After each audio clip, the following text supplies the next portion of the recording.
that divided and delineated the United States. The epitome of the historian he had in mind was Professor Hermann von Holst, who earlier that year had published the seventh and final volume of his monumental work, The Constitutional and Political History of the United States. In his history, Holst concentrated upon the powers contained within state and national frontiers, arguing that the unique character of the United States emerged from the bitter fight for constitutional dominance between state and federal governments. It was this perspective on American history that the article in the Aegis attacked. It condemned the attention paid to state boundaries and to the sectional lines of North and South, and argued that the United States owed its unique character to the influence of another, less formal frontier, the line of settlement that stretched along the western border like a cord of union. 7 months later, on July 12, 1893, the writer, Frederick Jackson Turner, professor of history at the University of Wisconsin, presented his thesis to a wider audience, the American Historical Association in Chicago, under a title that was to become famous: The Significance of the Frontier in American History.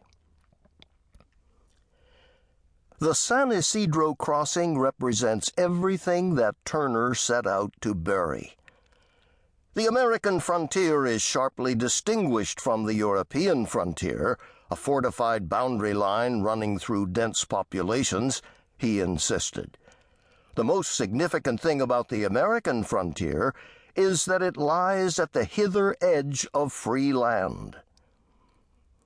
It was here that the American character was formed, Turner argued. Whatever their national origin, the settlers became infected with the frontier spirit, that restless, nervous energy, that dominant individualism working for good and for evil, and withal that buoyancy and exuberance which comes with freedom, and thereby acquired a common identity. In short, it was in the crucible of the frontier that the immigrants were Americanized. For more than a century, Turner's thesis has loomed over the history of the western United States like a battle-scarred colossus.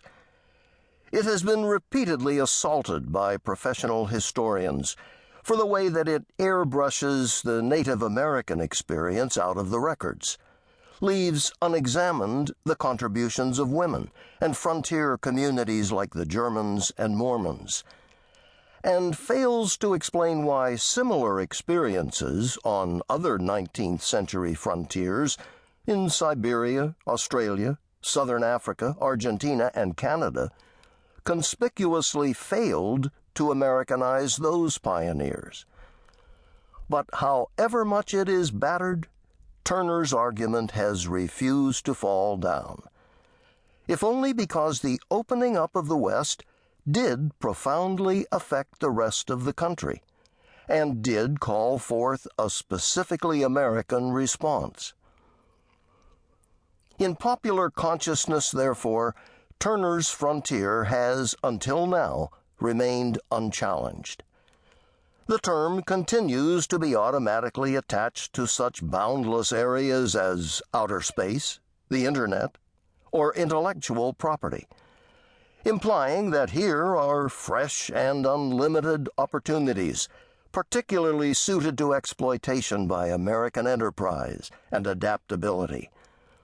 The spirit it engendered remains the default explanation for what makes America different from the rest of the world. In the era of terrorism and mass immigration, however, a seismic shift is clearly taking place. It is the older meaning of frontier that draws public attention, the line that delineates an area of sovereignty.